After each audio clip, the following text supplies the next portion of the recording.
Yang kedua, Allah lepaskan daripada siksa kubur. Yang ketiga, dia dapat kitab amalan dia melalui tangan kanannya. Yang keempat, dia akan meniti siratal mustaqim, cepat seperti kilat. Dan yang kelima, dia dapat masuk syurga tanpa hisab. Yang mana tak anda cek apa kan? Kalau anda, pastikan kita sembahyang berjamaah 5 waktu kali semalam ya, yang wajib. Yang sunat berjamaah ada yang berjamaah, tapi tak, bukan semua yang sunat berjamaah. Tapi yang wajib tu kita berjamaah akan dapat 5 fadilat yang dinantikan oleh Allah Subhanahu Wa Taala ya. Mudah-mudahan kita dapat fadilat yang disediakan oleh Allah bagi mereka-mereka yang melazimkan sembahyang berjamaah ya. Baik, untuk malam ini kita sambung lagi pembacaan kita bab tasawuf. Masih lagi menceritakan penghujung kitab kita ni, iaitu sifat-sifat mahmudah. Kita dah bicara tentang menjaga anggota yang 7, dah terbaca dulu. Kemudian kita dah bicara juga tentang sifat-sifat yang terkeji atau sifat mazmumah. Dan sekarang ni kita masuk ke fasa yang ketiga, iaitu membicarakan tentang sifat-sifat yang wajib kita miliki. Namanya sifat mahmudah. Bermula dengan taubat. Taubat dah kita cerita dulu lah, dah habis pun. Untuk malam ni kita sambung bab yang kedua. Lepas taubat, diperintahkan kita supaya sujud zuhud. Zuhud ya. Yang ketiga, bukan yang kedua, yang ketiga zuhud. Yang kedua khauf, takutkan Allah Taala. Yang ketiga baru zuhud ya. Untuk malam ni kita sambung lagi pembacaan kita yang zuhud ni. Siapa ada kitab yang Rumi, buka muka surat 182. Tak salah saya, betul 182 ya. Yang jauhin tak? Berapa tak? Tak tahu tak mana? Berapa? 92. Yang jauhin 72. Yang dari kitab, just lend me your ears. Dengar. Jangan sembang. Ketika Tuan Guru tengah ngajar, jangan sembang. Dengar aja. Kalau nak cakap dengan Tuan Guru tak apa. Bertanya tak apa. Boleh celah tengah ngajar tu. Ustaz, saya nak tanya, tak apa boleh. Ya? Kalau saya ngajar lah, orang lain tak tahu dia peraturannya, saya tak kira. Boleh ganggu, tak apa. Tapi kalau sembang itu memang pantang yah saya. Tahu pantang yah? Jangan sembang. Nanti barang siapa bersembang ketika Tuan Guru tengah ngajar, dia akan dibangkitkan Allah seperti babi. Apa tak? Baik, untuk malam ini kita sambung lagi bab zuhud. Bab zuhud ni kita sambung lagi ya. Dan ketahui olehmu bahawasanya sebab bagi zuhud itu 3 perkara. Zuhud apa? Mula-mula sebelum kita sambung lagi. Zuhud itu kena tahu apa bendanya? Zuhud itu dia meninggalkan dunia yang tidak memberi faedah baginya. Itu namanya zuhud. Dunia yang melalaikan dia daripada mengerti Allah, ditinggalkannya. Hanya dia menerima dunia atau mengambil dunia ini sekadar yang diperlukan saja. Yang diperlu, itu dia ambil dunia. Makanlah, jangan tinggal makan.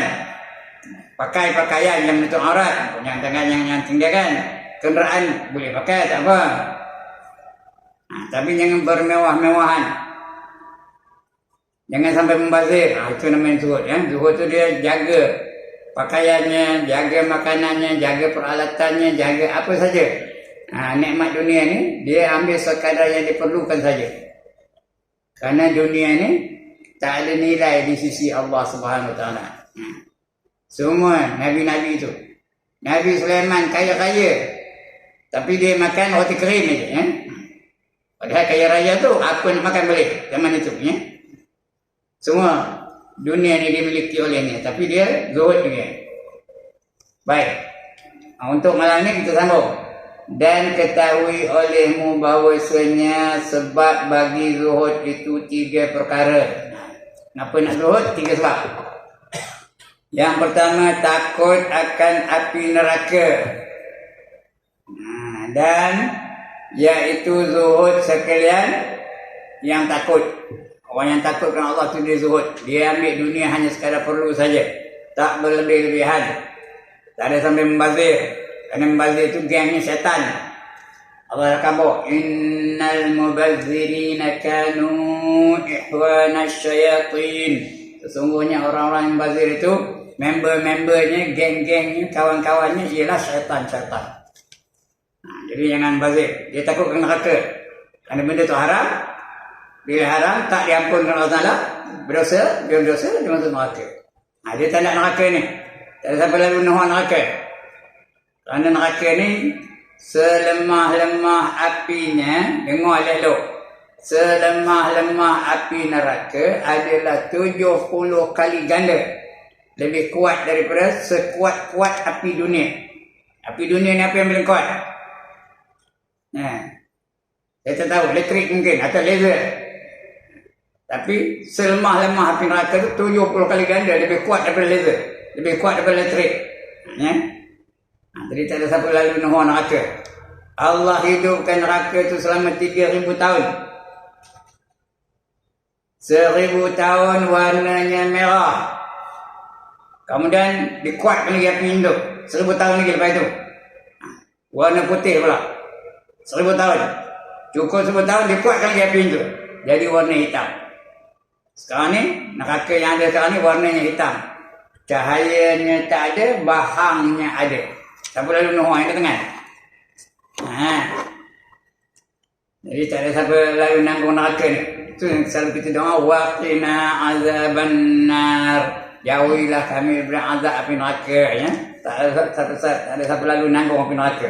Sebab itu dia zuhud. Kerana orang yang tak zuhud, hukumnya haram. Bimbazir haram, kawan dengan syaitan. Dia akan masuk neraka. Dia tak nak neraka tu. Sebab itu dia zuhud. Itu yang pertama. Tak ada siapa lalu nanggung apinya. Sebab itu Rasulullah setelah diwahyukan kepadanya neraka, menangis baginda. Menangis Rasulullah tu. Dia Jibril datang wahyu tentang neraka tu. Jibril pun nengok Rasulullah menangis, dia menangis juga. Jangkit menangis Rasulullah kepada dia. Padahal malaikat bukan tahu, bukan emosi. Tapi dia nangis juga. Itu dia tanya, Jibril tanya kepada Nabi, "Mengapa kamu nangis ya Rasulullah?" "Ya Rasulullah, aku menangis bukan untuk aku. Aku menangis kerana aku takut umat aku akan masuk dalam neraka." Kerana sayangnya Nabi Muhammad itu kepada kita. Dia tak nak kita masuk neraka. Cuba dia menangis dulu. "Kamu pula kenapa menangis?" kata Nabi Muhammad tanya kepada Jibril. "Aku menangis kerana aku nengok kamu menangis, aku menangis kan?" Jangkit aku. Begitulah. Balik aja dia daripada menerima wahyu tu, balik ke rumah. Jibril dah tak ada. Dia jumpa dengan sekumpulan pemuda. Ojanya gelak ketawa di tepi jalan. Kak. Adalah benda yang menggelikan hati mereka. Ketawa dia. Kak. Lalu Nabi pergi hampir mereka. Dekat dengan mereka. Dia kabur kepada mereka. "Lau ta'lamuna ma a'lam. La dhahiktum qalila. Wala bakaitum katsira."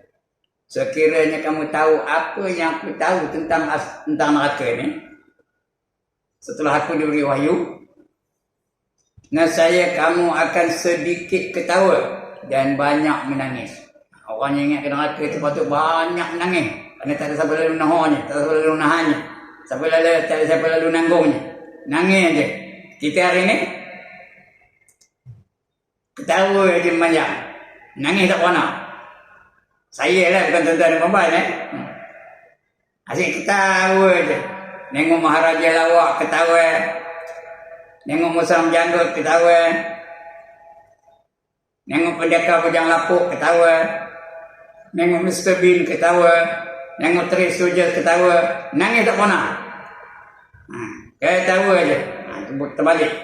Sedangkan kata Nabi, dia akan sedikit ketawa dan banyak menangis. Sahabat-sahabat tu banyak menangis. Tak boleh ketawa itu sebab dia zuhud, takut dengan neraka. Itu sebab yang pertama. Yang kedua, gemar pada nikmat akhirat. Dia gemar pada nikmat akhirat. Ini lebih tinggi daripada yang pertama. Ini kalau tindakan akhirat tu. Dia seronok, suka dengan nikmat akhirat tu. Kerana di akhirat tu nikmat yang hebat. Nanti kita cerita insyaAllah ya. Dan zuhud yang terjadi daripadanya zuhud sekalian yang harap. Dia nakkan syurga, dia nikmat syurga. Dan bermula ibadah serta harap lebih afdal daripada ibadah serta takut. Kita beribadah kerana hendak harapkan syurga, harapkan nikmat, harapkan kasih sayang Allah, harapkan keredaan Allah Taala. Itu lebih tinggi nilainya daripada beribadah kerana takut. Kerana takut tu buat aja. Kan dia takut tak buat orang siap. Dia takut macam kita takutkan bos, buat aja. Elok tak elok kan kelakuan kita tak kira. Tapi kalau kita buat kerana kasih, kita beribadah kerana kasih kerana Allah. Contohnya kita nak pergi beli pakaian untuk kekasih kita, untuk orang kita sayang. Macam mana kita beli pakaian tu? Cek betul-betul. Jangan ada comot, jangan ada garis, jangan ada kotor, jangan ada carik dan sebagainya. Cek benar-benar. Kerana kita beli untuk kekasih kita. Untuk orang yang kita sayangi. Tapi kalau beli untuk bos, beli aja lantak lah. Kerana takut. Bukan kerana sayang. Jadi beribadah kerana sayang tu lebih tinggi nilai yang beribadah kerana takut. Sebab itu nikmat paling tinggi nilainya. Kerana hendakkan syurga. Dia tahu nikmat syurga tu hebat. Tuan-tuan dan puan-puan, nikmat yang ada di dunia ni hanya ada 1%. Semua nikmat Allah tu 100%. Semuanya 100%. 1% kalau letak di dunia. Yang kita rebut-rebut benar-benar tu. Bergaduh oleh berperang dengan macam Yahudi berperang dengan orang-orang Palestin tu. Nak merebut 1% nikmat je dunia ni. Berbunuh-bunuh. Bertipu-tipu, bertumbuk-tumbuk, bergaduh-gaduh. Hendakkan 1% saja.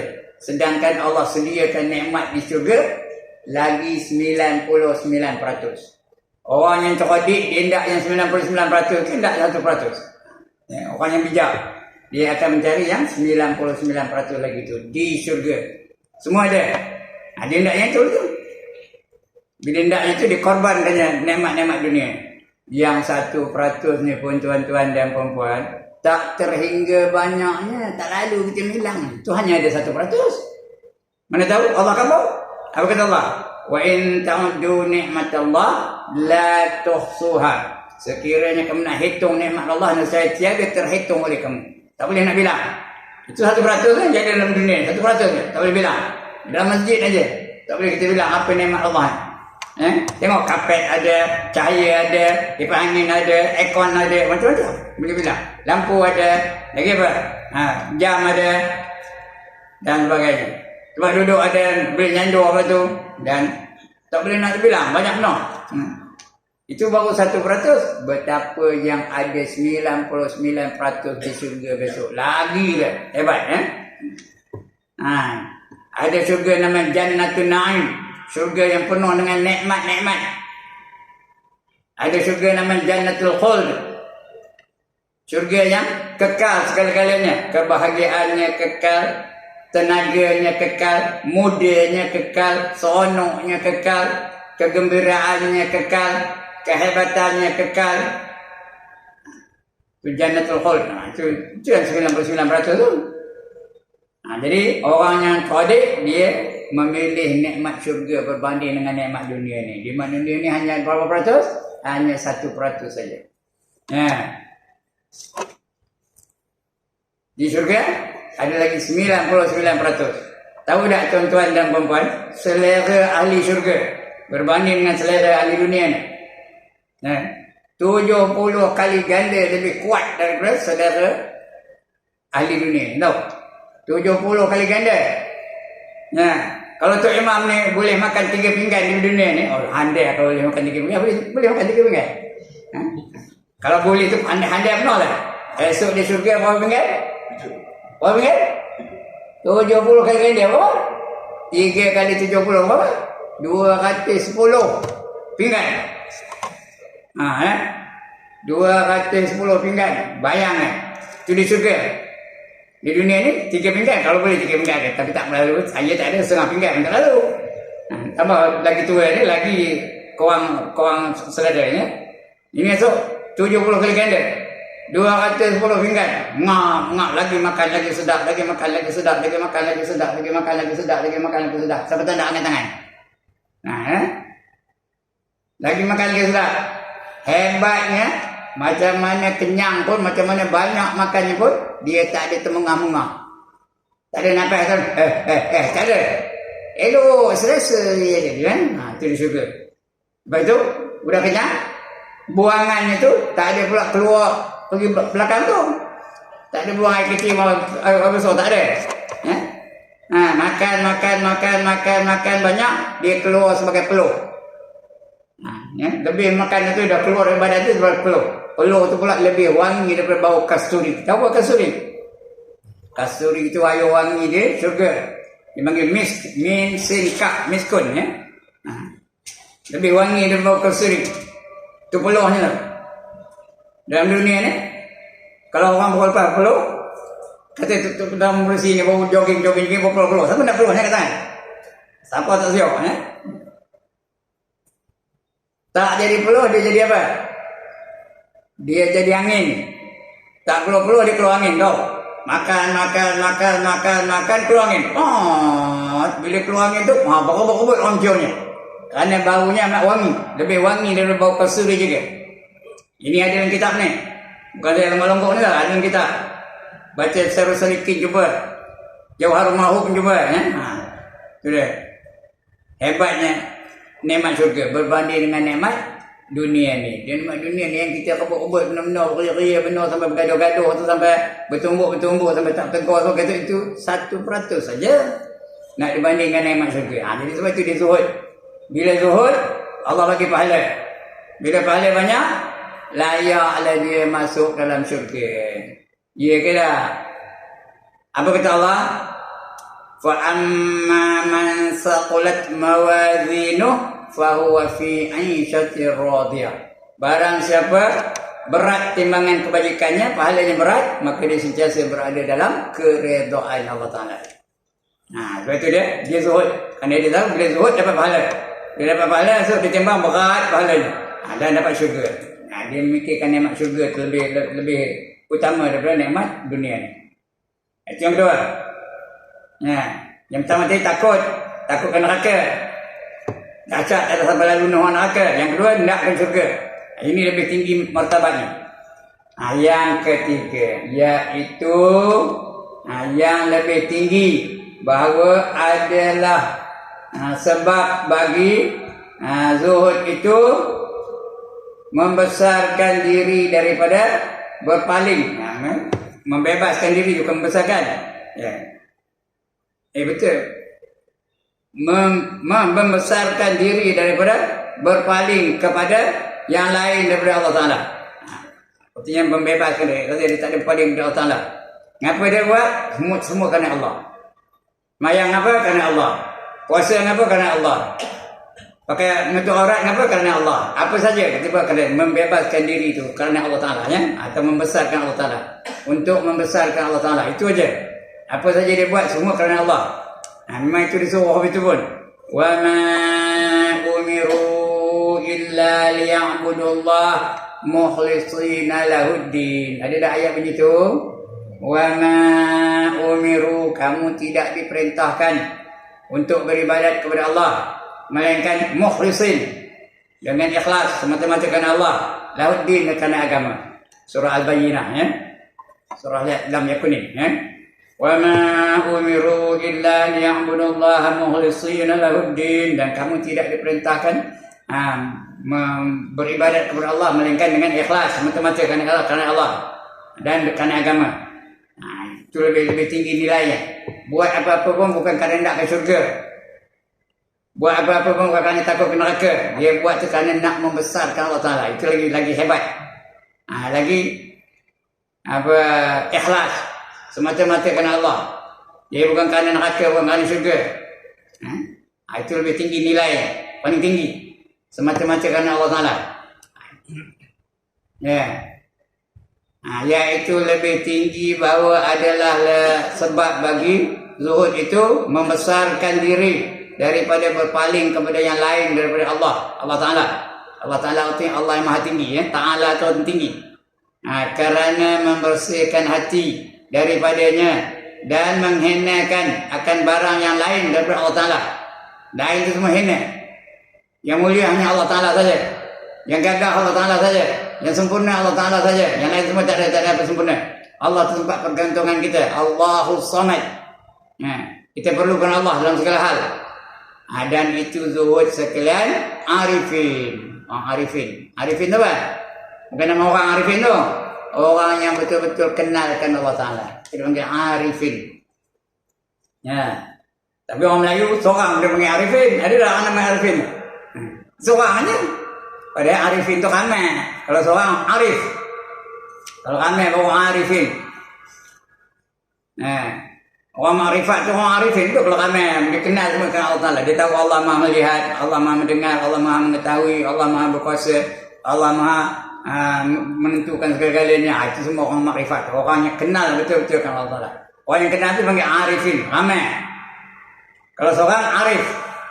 Tapi orang Melayu tak ada. Seorang pun namanya arifin. Itu orang Melayu. Tak apalah. Tak salah. Ya? Alright. Itu kita zuhud tu. Zuhud nombor 3 ni. Itu sebab apa saja kita buat. Di ujungnya dia dah sebut lillahi ta'ala. Dia dah. Semayang tadi dia sebut lillahi ta'ala dah. Usalli fardal maghribi salasa rakaatin adaan makmuman. Apa ujung?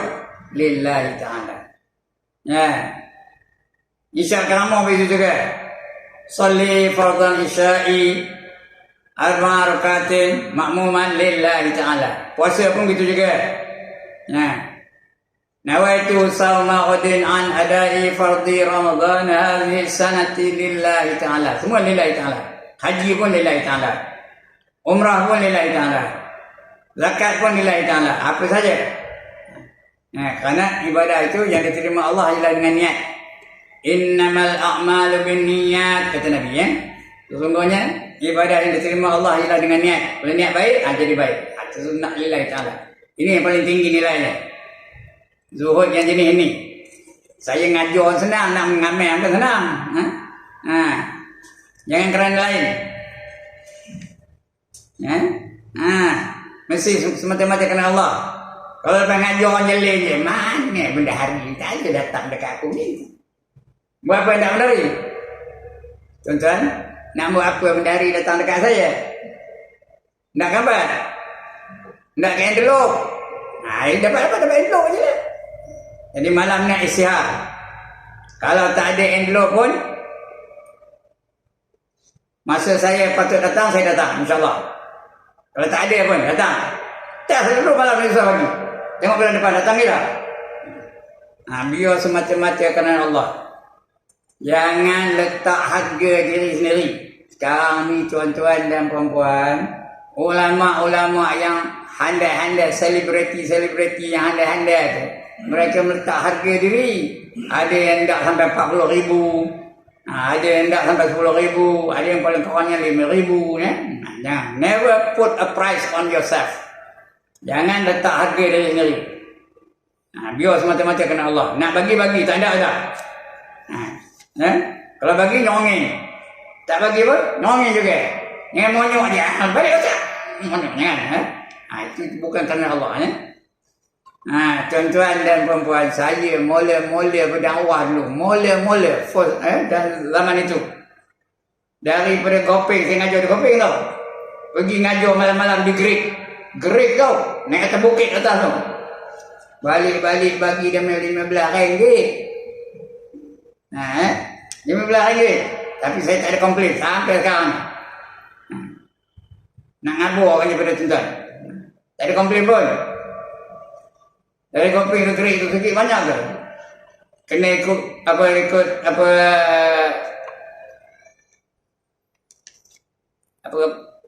bukan tu? Nak sampai ke Great tu ada nama bukannya apa? Ya Allah, lupa mulut lah ya.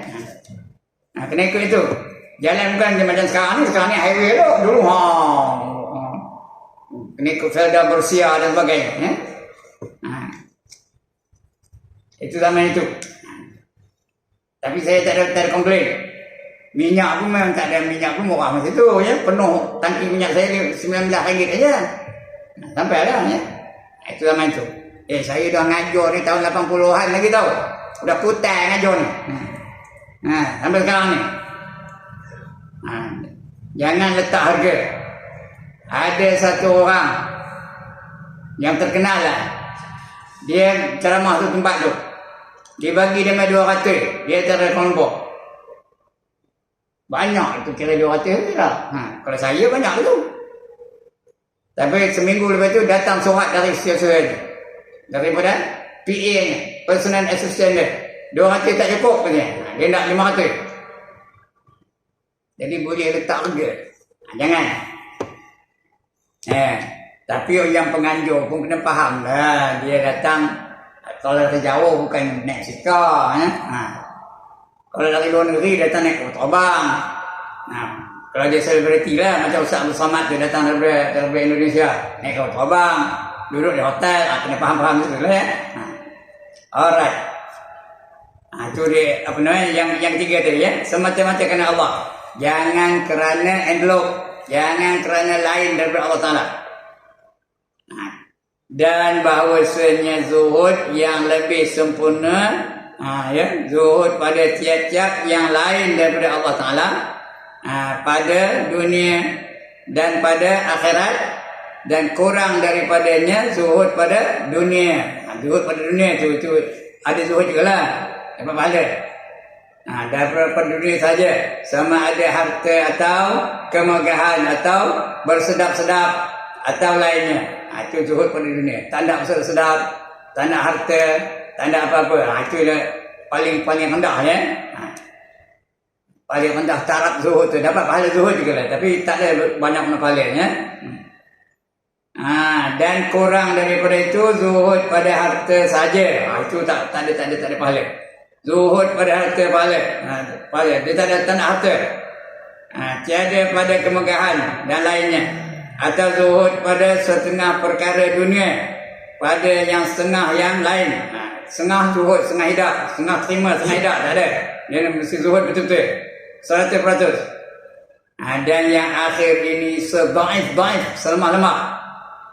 Sedaif-daif zuhud, kerana kemegahan itu lebih lazat daripada dan lebih diingini daripada harta. Nak megah lagi hebat ya. Masa saya ngajar ni, nak bagi megah apa? Gunakan perkataan-perkataan yang bombastik. Tahu apa bombastik? Perkataan-perkataan yang tera-tera, yang hebat-hebat. Gunakan perkataan paradigma, manifestasi, organisasi, proklamasi, makan nasi dan sebagainya. Supaya orang tengah-tengah namanya. Bila tengah-tengah namanya, handal Haji Ibrahim tu ya. Itu tengah-tengah kami namanya. Padahal Haji Ibrahim yang nyebut itu dia pun tak tahu apa makna. Saja sebut ini ya. Jadi apa beda? Tak ada apa beda. Sebab itu saya ngajar tak kampung. Kalau saya dari Kampung Gajah, kemana saja saya ngajar, jauh macam mana pun, saya mesti mempertahankan ke kampung gajahan saya. Faham tak kata ni? Sebab itu kemana saja saya pergi, Senang ni mesti pelat Kampung Gajah. Orang faham tidak lah. Kerana saya orang Kampung Gajah ya. Ini dah. Gunakan perkataan-perkataan yang supaya dipuji dia orang. Manifestasi, fenomena, dogma dan apa-apa. Macam-macam ya. Itu nak kemegahan. Apa guna nak megah? Puji dia orang apa gunanya? Kalau tuan-tuan semua puji saya malam ni, apa gunanya? Buat sakit hidung aja. Kenapa sakit hidung? Mengkembang sampai ke kampung kembang. Sakit hidungnya. Itu dah ya. Jadi jangan kerana kemegahan. Tapi kemegahan tu lebih lazat daripada harta. Maka zuhud padanya lebih utama. Dan bahawasanya perbezaan antara zuhud dan fakir, bahawasanya zuhud itu berasing ia daripada dunia. Orang zuhud pada dunia ni bukan tak ada dunia, tapi dia tak mementingkan dunia. Fakir lain, fakir dia tak ada, dunia apa tak ada. Dia fakir. Apa kedana, itu orang fakir. Itu tak tentu zuhud. Kadang-kadang dia tak ada benda yang nak disumbangkannya, itu dia macam-macam zuhud rupanya. Padahal dia tak ada zuhud. Padahal dia teringinkan harta, dia teringinkan kekayaan dan sebagainya. Itu bukan zuhud. Nanti beza. Terasing ia daripada dunia kerana saat serta kuasa ia atasnya. Kalau dia taat serta kuasa dia, dia tak zuhud lagi dah. Adapun jika terasing engkau daripada dunia pada ketika gemar engkau padanya, maka itu dinamakan fakir ataupun apa. Dia nak ke dunia tapi tak ada, cepat dia panggil fakir ataupun apa. Dia nak dunia, nak kaya tapi tak dapat kekayaan. Apa tak ada? Duit kupang tak ada, dalam bank pun tak ada, rumah pun tak ada, nak makan pun tak ada. Itu apa kerana namanya? Itu bukan zuhud ya. Maka itu dinamakan fakir ataupun apa. Tiada ada ia zuhud, bukan zuhud tu. Tetapi ada bagi fakir itu kelebihan atas kaya. Tapi kalau dia fakir, lebih lagi fadilatnya daripada kaya. Ya, orang fakir yang bertakwa, dia lebih awal masuk syurga berbanding dengan orang kaya yang bertakwa. Selama berapa lama? 500 tahun. Jadi yang kaya-kaya ni lambat masuk syurga ni 500 tahun berbanding dengan orang tak ada harta. Dia tak ada harta dan dia masuk syurga 500 tahun lambatnya. Dan sabda Nabi sallallahu alaihi wasallam, yadkhulu fuqara'u ummatil jannati qabla aghniyaihim bi 500 am. Ini hadis tadi ya. Artinya masuk syurga sekalian fakir umatku dahulu daripada sekalian yang kaya daripada mereka itu dengan 500 tahun. 500 tahun dulu. Orang yang apa tak ada itu berbanding dengan orang yang kaya raya. Tapi dua-dua takwa ya. Dua-dua layak masuk syurga. Tapi orang kaya itu lambat masuk syurga. Kenapa? Kenapa lambat? Kerana orang kaya itu akan diperiksa, akan dicek, ya? Dicek di akhirat. Tak pernah dengar kayak ni. Summa latus'alunna yawma idzin 'anil na'im. Surah apa? Al-Haqqat At-Takasur, ya.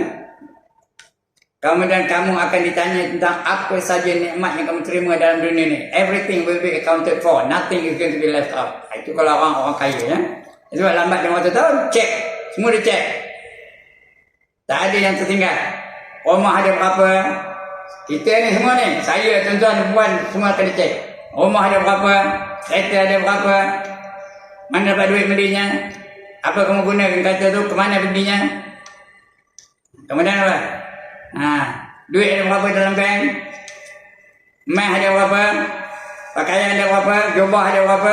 Obat ada berapa? Kenapa tak pakai? Boleh jawab. Dan sebagainya. Itu hadis tadi ya. Dan akan datang kita baca seterusnya, yaitu pada satu riwayat dari riwayat lain ya. Sekian dulu. Cukup sekadar itu ya. Itu dulu. Nanti penutupnya kita akan baca tahun depan aja. Tahun depan penutupnya. Bab zuhud ya. Untuk tahun ini cukup sekadar itu ya. Sebelum saya tutup, ada siapa-siapa nak bangkang? Tak ada. Setuju lah lah. Alhamdulillah. Ada siapa-siapa nak tanya? Assalamualaikum Ustaz. Ada. Waalaikumsalam. Ustaz. Kalau kita beritahu lah tentu pada kawan-kawan bagaimana Ustaz sebut tadi kan, keseimbangan ketika perlu mengajar lah, kalau bersembang dia adalah bangkitkan bukan berbagi. Kalau kita bagi tahu kawan-kawan masih lagi semua beritahu, dia tak menerima tentang kita bagi tahu tak menerima kebenarannya, apa hukum? Siapa yang tak menerima? Yalah, kita bagi tahu yang Ustaz sebut tadi kan, contohnya kita bagi tahu lah. Yang saya ingat lah, Ustaz juga sebut kalau tak silap saya lah kan. Ustaz kata ada 5 tempat dilarang bercakap hal-hal dunia. Yang pertama yang saya ingat, ketika orang beribadat dalam masjid tak boleh cakap hal dunia. Dalam masjid, betul. Lagi? Yang kedua ketika orang baca Quran. Betul. Yang ketiga ketika majlis ilmu. Yang keempat ada jenazah masuk dalam masjid. Ada 5. Yang 4 dalam masjid. Yang kelima ketika jenazah masuk dalam kuburan, dilarang bercakap hal-hal Hal dunia itu Barang siapa bercakap ni, kata Ustaz, kata sahabat saya, Allah akan bangkitkan macam babi hitam. macam babi hitam. Jadi bila bersimbang, saya bagi tahu, dia kata tengoklah muka kalau nak bercakap, jadi dia seolah tak menerima kebenaran. Apa soalan apa hukumnya? So dia bangkitkan macam babi lah. Ya. Kalau dia tak taubat lah. Kalau tak taubat, dia akan dibangkitkan seperti babi hitam. Kerana ini hukum ya. Jangan cakap. Ketika azan jangan cakap. Itu lain pula kan. Ada lain akibatnya. Orang bercakap-cakap ketika azan sedang dilaut, dia nanti bila nak mati tak boleh mengucap kalimah syahadat. Lagi bahaya. Bahaya tak? So dia ajar orang la ilaha illallah tengelin je. Bahaya. Kerana orang yang dijamin masuk syurga ialah orang yang akhir kalamnya menyebut la ilaha illallah ya. Itu. Jadi bila orang tengah azan jangan cakap. Diam betul-betul. Kecuali terdesak, itu lain cerita. Kalau ada mesti cakaplah. Contohnya orang tu ada ulur di belakang nak matuk dia. Kapal dia, ada ulur belakang. Jangan diam. Kalau tak ada apa-apa jangan cakap. Jangan sembang. Jangan bagi salam dengan ustaz pun. Orang tengah azan. Kalau nak memuliakan ustaz tu angkat tangan je. Itu menghormati ustaz. Jangan bagi salam. Kalau orang tengah azan ya. Bagi salam jika cakap tu. Jadi soalan Tungguri Sidri macam itulah ya. Dia akan dapat apa namanya? Dendanya itulah dibangkitkan seperti babi hitam. Kita dah kabur, dia tak nak juga. Mudah-mudahan dia bertaubat lah ya. Kalau bertaubat tak ada ya. Okey, terima kasih. Lagi? Jadi sesuatu saya tanya. Ya. Kalau kita salat, kita bergerak-gerak ni batal tak sebenarnya? Lebih 3 kali berturut-turut, bukan lebih 3 kali berturut-turut batal sembahyang. Contohnya, diri apa ni? Saya diri ni ada Bismillahirrahmanirrahim. Ngeling kembali tu. Alhamdulillahirabbil alamin. 3 kali berturut-turut batal tak? Batal ya. Begitu juga takbir terus Allahu Akbar. Berapa kali? Begitu juga iktiraf. Sami Allahu liman hamidah. Rukuk pun itu juga. Tengok rukuk. Dari sana.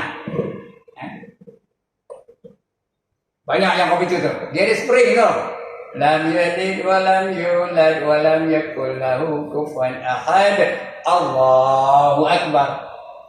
Yang ngangguk tu ngapa? Pasal apa ada spring itu? Lepas tu dalam rukuk tu Allah satu, ini dah angkat satu. Ini 2. Diam aja lah. Kalau ngangguk tu dah jadi 3. No, 1, 2, 3. Ya ada dah orang buat apa itu, tuan-tuan. Ada ke tak ada? Jangan buat. Bila rukuk tu Allahu Akbar. Diam je. Tidak itu juga. Sami Allahu liman hamidah. Apa kerak tu? 1, 2, 3, 4. Berturut-turut. Soalan tadi. Itu bagus soalan tu. Memang saya suka kalau orang nanya benda soalan tu.